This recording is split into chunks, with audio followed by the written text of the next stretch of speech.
യേശുക്രിസ്തുവിൽ എൻ്റെ പ്രിയപ്പെട്ട ഭരണാധികാരികളെ, രാഷ്ട്രീയ നേതാക്കന്മാരെ, നമ്മുടെ രാജ്യം ഒരു തെരഞ്ഞെടുപ്പ് ഘട്ടത്തിലൂടെ കടന്നു പോവുകയാണല്ലോ. ഈ തെരഞ്ഞെടുപ്പിന്റെ സമയത്ത് പ്രധാനപ്പെട്ട ഒരു കാര്യം നിങ്ങളെല്ലാവരെയും ഓർമ്മപ്പെടുത്താൻ ഞാൻ ആഗ്രഹിക്കുകയാണ്.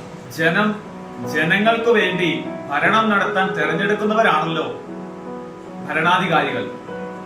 എന്നാൽ ജനമാണ് തെരഞ്ഞെടുക്കുന്നതെങ്കിലും ആത്യന്തികമായി തെരഞ്ഞെടുപ്പ് ദൈവത്തിൽ നിന്നാണ്. നിങ്ങൾ വിശ്വസിച്ചാലും ഇല്ലെങ്കിലും ഓരോ തെരഞ്ഞെടുപ്പിനും പിറകിൽ ദൈവത്തിന്റെ കരം ഉണ്ടെന്നത് ഒരു യാഥാർത്ഥ്യമാണ്. വിശുദ്ധ ബൈബിളിൽ വിശുദ്ധ പൗലോസ് ശ്ലീഹ റോമായിലെ സഭയ്ക്ക് എഴുതിയ ലേഖനം 13-ാം അധ്യായം അതിന്റെ 1-ാമത്തെ വാക്യത്തിൽ ഇങ്ങനെയാണ് പറയുന്നത്: ഓരോരുത്തരും മേലധികാരികൾക്ക് വിധേയനായിരിക്കട്ടെ, എന്തെന്നാൽ ദൈവത്തിൽ നിന്നല്ലാതെ അധികാരമില്ല. നിലവിലിരിക്കുന്ന അധികാരങ്ങൾ ദൈവത്താൽ സ്ഥാപിതമാണ്. എന്നാൽ ഇന്ന് പലപ്പോഴും ഭരണാധികാരികൾ ജനങ്ങൾക്ക് വേണ്ടി ഭരിക്കാതെ സ്വന്തം താല്പര്യങ്ങൾക്കും സ്വന്തം അഭിവൃദ്ധിക്കും സ്വന്തം ഉന്നമനത്തിനു വേണ്ടി ഭരിക്കുന്നതാണ് കണ്ടുവരുന്നത്. ജനങ്ങളെ മറന്ന് അവരുടെ കഷ്ടതകളിലും വേദനകളിലും പങ്കുചേരാതെ സ്വന്തം താല്പര്യങ്ങൾക്കനുസരിച്ച് ഭരിക്കുമ്പോൾ അത് ജനത്തെ ദുരവസ്ഥകളിലേക്ക് നയിക്കുകയാണ്. ദൈവത്താൽ തെരഞ്ഞെടുക്കപ്പെടുന്ന ഒരു ഭരണാധികാരി ജനത്തെ നയിക്കേണ്ടത് ദൈവത്തിന്റെ ഹിതമനുസരിച്ചും ജനത്തിന്റെ നന്മ ആഗ്രഹിച്ചുകൊണ്ടുമാണ്.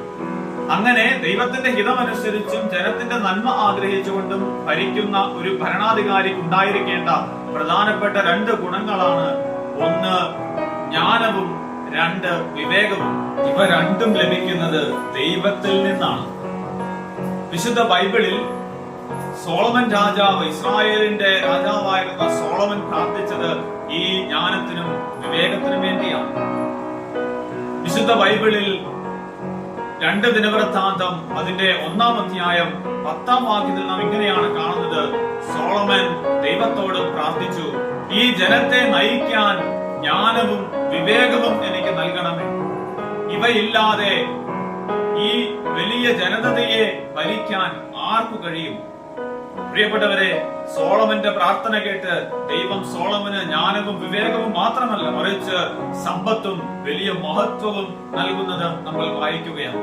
പ്രിയപ്പെട്ടവരെ, ഈ ജ്ഞാനം, ഈ വിവേകം അത് നേടിയെടുക്കാനുള്ള നല്ലൊരു മാർഗം നിങ്ങൾക്ക് ഞാൻ പറഞ്ഞു തരാം. അത് വിശുദ്ധ ബൈബിളിലെ ദൈവത്തിന്റെ വചനത്തോട് താല്പര്യം പുലർത്തുക എന്നുള്ളതാണ്.